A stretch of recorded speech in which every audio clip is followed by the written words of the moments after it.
ஒரு உதாரணத்தை நான் உங்களுக்கு சொல்றேன். ஜனங்களுக்கு தண்ணி இல்ல, கண்மலையை அடிக்க சொல்றாரு. அடிச்சாரு, தண்ணி வந்துச்சு, குடிச்சிட்டாங்க. ரெண்டாவது ட்ரிப் ஜனங்களுக்கு தண்ணி இல்ல, கண்மலையை பார்த்து பேசுங்கிறாரு. இப்ப மோசே என்ன பண்ணாரு? அடிச்சிட்டாரு. இப்ப இது சரியா தப்பா?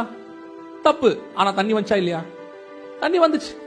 ஜனங்க குடிச்சாங்களா இல்லையா? குடிச்சாங்க. ஆடு மாடு குடிச்சதா இல்லையா? குடிச்சிச்சு. மிஷன் சக்சஸா இல்லையா? சக்சஸ். Ministry failure. அவர் சக்சஸ், ஆனா அவருடைய பர்சனல் லைஃப் தேவனோட உள்ளது. கர்த்தர் சொல்றாரு, சத்துருக்களுக்கு முன்பாக நீங்கள் என்னை பரிசுத்த குலைச்சலாம். முடிஞ்சு போச்சு. அப்போ எனக்கும் தேவனுக்கும் உள்ள ரிலேஷன்ஷிப் வேறு, அற்புத அடையாளம் நடக்கிறது வேறு. இது கரெக்டா இருக்கிறதுனால தான் இது நடக்குதுன்னு அர்த்தம் இல்ல, ஆனா இது கரெக்டா இருக்கணும். இது தானா நடக்கும். நீ நல்ல ஜெபம் பண்ணிட்டு போயிருக்க, நல்ல அற்புதம் நடக்கும். நடக்காது. ஏன்? நீ ஜெபத்தை நம்பி வந்திருக்க. நீ நம்பி வர வேண்டியது கர்த்தரை, நம்பி வர வேண்டியது ஆண்டவரை. இன்னைக்கு என் நம்பிக்கை எது மேல இருக்குது? என் ஸ்பிரிச்சுவல் லைஃப்ல இருக்கு.